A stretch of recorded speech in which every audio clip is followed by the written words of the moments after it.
la lista negra de los 13 más malos. ¿Sabías que la maldad tiene su propia lista de características? Psicólogos daneses y alemanes identificaron 11 rasgos que definen a los más perversos, desde el egoísmo hasta el sadismo. Hoy exploraremos las historias de personajes tan oscuros que parecen salidos de pesadillas. ¿Listo para conocer a los verdaderos villanos de la historia? Mira el video completo, suscríbete al canal y activa las notificaciones para no perderte más historias como esta.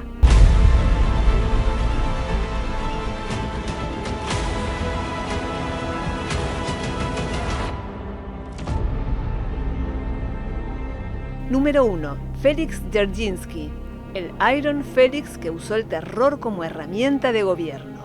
Felix Dzerzhinsky, conocido como Iron Felix, fue el cerebro detrás de la primera policía secreta soviética, la temida checa, y el arquitecto del terror rojo.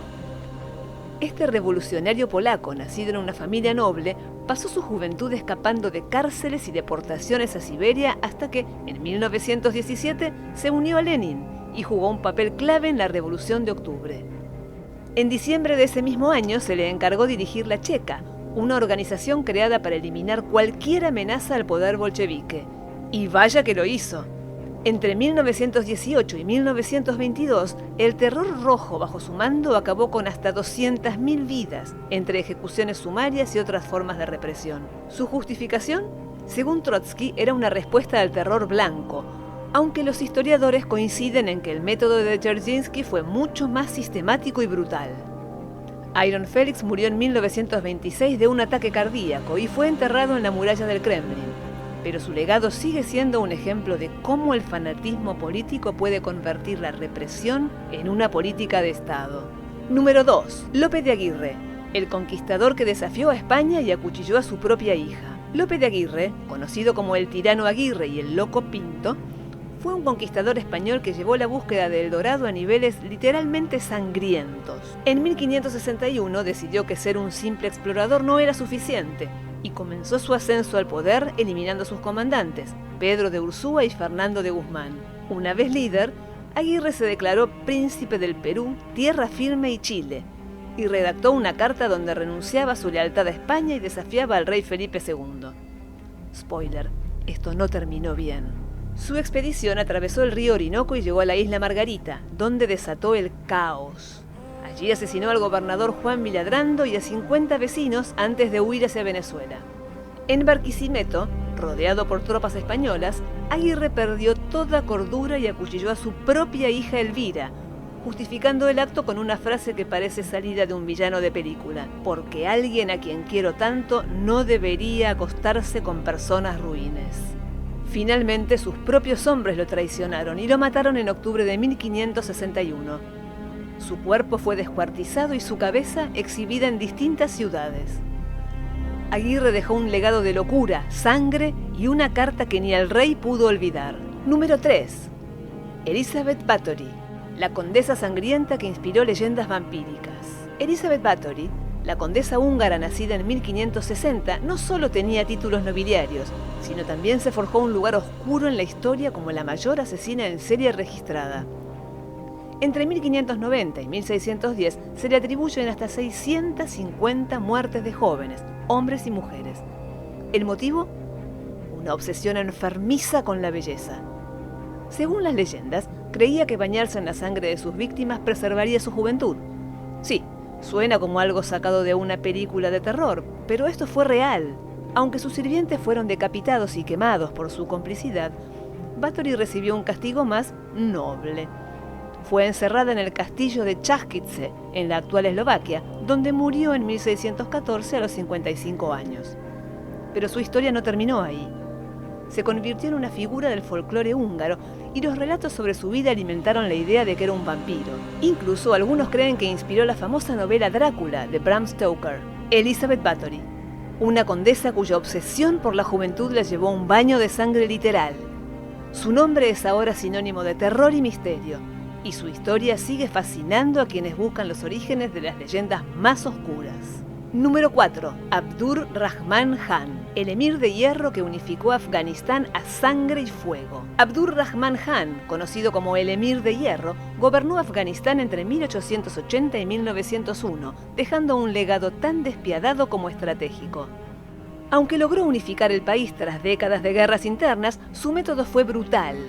Aplastó más de 40 rebeliones, muchas lideradas por sus propios familiares, y ejecutó a cerca de 100.000 personas. Su secreto, despotismo militar y una habilidad para el terror que un funcionario británico calificó como un reinado de pesadilla. El episodio más oscuro de su mandato fue la masacre del pueblo Hazara en los años 1890. En su cruzada contra esta etnia, Rahman exterminó entre el 50 y el 60% de la población, levantando montículos con cabezas como macabros trofeos. Además, forzó a las mujeres hazaras a casarse con pastunes, confiscó sus tierras y les impuso impuestos exclusivos. Incluso ordenó destruir los rostros de los budas en Bamiyan, un acto que dejó cicatrices culturales imborrables. Aunque algunos académicos lo consideran uno de los líderes militares más hábiles de Afganistán, su legado está impregnado de sangre. Rahman murió en 1901, probablemente por una enfermedad renal, pero su historia sigue siendo un recordatorio de cómo la ambición puede oscurecer el liderazgo. Número 5. Ranavalona I, la reina loca que gobernó con veneno y puño de hierro.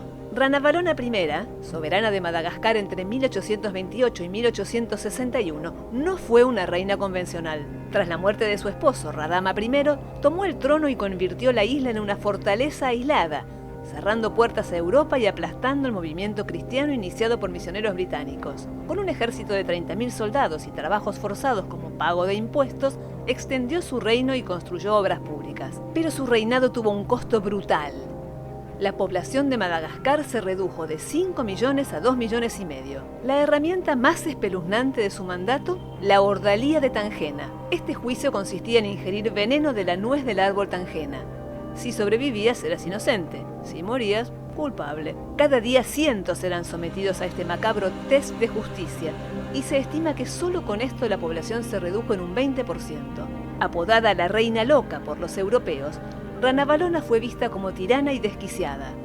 Sin embargo, investigaciones modernas la presentan como una estratega que intentaba proteger Madagascar de la colonización.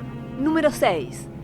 Kain Guek-Eave, el camarada del terror que se arrepintió demasiado tarde. Kain Guek-Eave, conocido como el camarada Dutch, fue uno de los hombres más oscuros del régimen de los Jemeres Rojos en Camboya. Entre 1975 y 1979 dirigió el campo de prisioneros Tuol Sleng, donde más de 12.000 personas, incluidos mujeres y niños, fueron interrogadas, torturadas y ejecutadas. Dutch llegó a extremos escalofriantes. Ordenó extraer sangre de prisioneros para transfusiones a soldados heridos y permitió que personas fueran operadas sin necesidad, solo para que médicos inexpertos practicaran. Spoiler, la mayoría no sobrevivía. Tras la caída del régimen en 1979, Dutch logró esconderse durante 2 décadas, pero fue arrestado en Phnom Penh en 1999. En su juicio admitió sus crímenes y expresó arrepentimiento, llegando incluso a convertirse al cristianismo. Sin embargo, su confesión no lo salvó. En 2012, un tribunal de las Naciones Unidas extendió su condena inicial de 30 años a cadena perpetua sin posibilidad de apelación.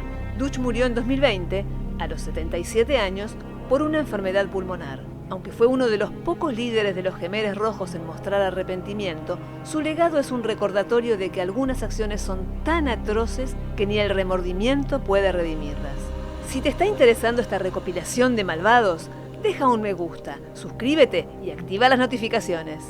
Número 7. Tamerlán, el conquistador poeta que cambió ciudades por un lunar y 17 millones de muertes. Tamerlán, también conocido como Timur, fue el último gran conquistador nómada de Asia Central y un hombre de extremos. Nacido en Uzbekistán en 1336, este líder turco-mongol creó un imperio de 8 millones de kilómetros cuadrados en apenas 20 años, abarcando desde Irán hasta el Cáucaso y parte de Turquía. Pero no solo fue un genio militar invicto, sino también un mecenas de las artes, ya que promovía el renacimiento timúrida mientras devastaba ciudades enteras. ¿Un criminal con sensibilidad artística? Definitivamente. Sus campañas brutales dejaron un saldo de 17 millones de muertos, el 5% de la población mundial de la época. Pero Tamerlán también tenía un lado peculiarmente poético. En una ocasión, el poeta persa Hafiz escribió que cambiaría las ciudades de Samarcanda y Bujará por el lunar negro de la mejilla de su amada. Tamerlán, indignado, respondió: «Con mi espada conquisté el mundo para engrandecer Samarcanda y Bujará, y tú, miserable, las cambiarías por un lunar». ¡Qué romántico! Murió en 1405 en Otrar, Kazajistán, mientras planeaba invadir China. Su legado es una mezcla de arquitectura deslumbrante y violencia descomunal, que consolida su lugar como uno de los personajes más fascinantes y aterradores de la historia. Número 8. Víctor León Fiebes, el diablo del Ecuador. Víctor León Fiebes, comisionado belga al servicio del rey Leopoldo II, no era un hombre cualquiera. Era el arquitecto de una pesadilla africana en el Estado Libre del Congo. Su misión: exprimir caucho del Congo a cualquier costo. Y vaya que lo hizo. Fiebes instauró un régimen de terror que haría temblar a cualquier villano de película. ¿No cumples con tu cuota de látex? Prepárate para perder tu cosecha, tu aldea o tus extremidades. Sí, literalmente. Este hombre ordenaba mutilaciones como quien reparte invitaciones a una fiesta, acumulando canastos llenos de manos como si fueran trofeos macabros. Pero eso no era todo. Su crueldad no tenía límites. Las historias de familias destruidas por su mandato son tan escalofriantes que parecen salidas de un gran cuento de terror. Wailey, una niña de tan solo 5 años, perdió su mano y su pie por no cumplir la cuota de caucho. Y después, Fiebes no se conformó. Su familia fue asesinada y, en un giro grotesco, los cuerpos fueron devorados por sus verdugos. Los congoleños lo apodaron el Diablo del Ecuador, y no es para menos. Fiebes no dejó solo cicatrices físicas, sino un legado de horror que aún resuena en las páginas más oscuras de la historia. Número 9. Mehmet Talat Pasha, el arquitecto del horror armenio. Mehmet Talat Pasha, el hombre que lideró el Imperio Otomano entre 1913 y 1918, pasó de ser un revolucionario idealista a un nacionalista extremo que dejó una marca imborrable en la historia. Y no precisamente por algo bueno. En plena Primera Guerra Mundial, Talat promulgó la ley de deportación en mayo de 1915, dando inicio al exterminio masivo de armenios conocido como el Gran Crimen. Su método: masacres brutales y marchas forzadas a través del desierto, en las que el calor y el hambre hicieron el trabajo sucio. Resultado: entre 1,5 millones y 2 millones de armenios muertos, junto con otros grupos cristianos como los griegos pónticos y los asirios. En 1918, cuando el Imperio Otomano comenzaba a desmoronarse, Talat huyó a Berlín justo antes de ser condenado a muerte en ausencia por un tribunal militar otomano. Pero el destino tenía otros planes. En 1921 fue asesinado de un disparo por Sogomon Tehlirian, un armenio que había perdido a su familia en el genocidio. Talat pasó a la historia como el arquitecto de uno de los primeros genocidios del siglo XX, dejando un legado que aún divide opiniones y genera debates sobre justicia y memoria. Número 10. Lothar von Trotha, el general que transformó el desierto en un campo de muerte. Lothar von Trotha, oficial militar alemán y gobernador del África sudoccidental alemana, pasó a la historia por liderar uno de los episodios más oscuros del colonialismo europeo: el genocidio herero entre 1904 y 1908. Cuando llegó a Namibia en plena guerra contra los Herero, los alemanes no lograban contener la rebelión. Pero Trotha tenía un plan tan cruel como efectivo. Rodeó a los Herero en la batalla de Waterberg, dejando el desierto de Kalahari como única vía de escape. ¿El truco? Había mandado envenenar los pozos de agua y disparaba a los nativos que intentaban beber. Para dejar las cosas claras, emitió una orden de exterminio que no perdonaba ni a mujeres ni a niños. Todo herero dentro de la frontera será ejecutado. El resultado fue devastador. Más de 60.000 personas murieron y los pocos sobrevivientes fueron enviados a campos de trabajo forzados, donde el hambre, las enfermedades y los abusos hicieron el resto. Antes de la guerra, la población herero era de 80.000. Para 1911 apenas quedaban 15.000. Aunque la indignación pública en Alemania obligó a relevarlo del mando, El daño ya estaba hecho. Número 11. Diocleciano, el emperador que quiso borrar a los cristianos. Diocleciano, emperador romano entre 284 y 305, es recordado no solo por reformar el imperio, sino por liderar la persecución más brutal contra los cristianos. Este episodio, conocido como la Gran Persecución, buscó eliminar toda presencia cristiana en el imperio. ¿Logró su objetivo? Definitivamente no, pero dejó una huella sangrienta en la historia. Todo comenzó con una serie de edictos que prohibían el culto cristiano, ordenaban destruir sus textos sagrados y les quitaban derechos legales.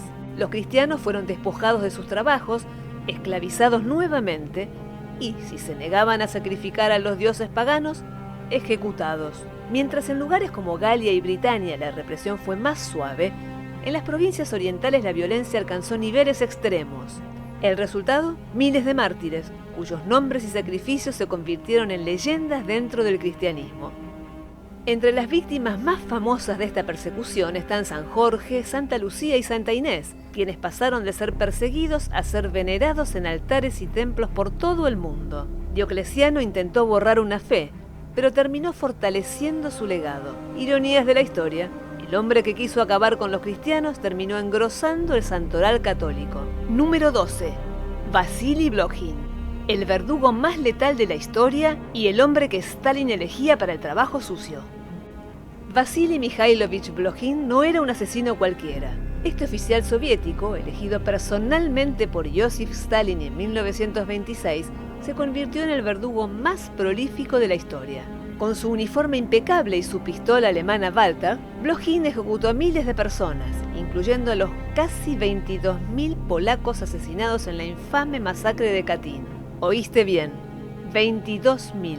Su dedicación al oficio le valió el título de ejecutor oficial más letal registrado. Blokhin lideró un equipo de verdugos que trabajaba a ritmo industrial durante la Gran Purga y la Segunda Guerra Mundial. Su método preferido, disparos precisos a la cabeza, uno tras otro durante horas. ¿Macabro? Absolutamente. Pero para Stalin, Blokhin era el nombre ideal para llevar a cabo sus órdenes más crueles. Tras la muerte de Stalin en 1953, Blokhin cayó en desgracia. Nikita Khrushchev, en plena desestalinización, lo despojó de su rango de general llamándolo indigno de portar un uniforme soviético. Alcoholizado y mentalmente quebrado, Blokhin murió en 1955, dejando tras de sí un legado de terror y ejecuciones masivas. Número 13. Zhang Xianzhong, el rey campesino que despobló Sichuan y acuñó monedas. Zhang Xianzhong es una figura tan fascinante como aterradora en la historia de China. En medio de sequías, hambrunas y epidemias, este hombre lideró una rebelión sangrienta durante la caída de la dinastía Ming y la llegada de la dinastía Qing. En 1644 conquistó Sichuan con un ejército de 100.000 hombres y se proclamó Shi Huang, rey de Occidente, fundando la efímera dinastía Qi. ¿Duró mucho?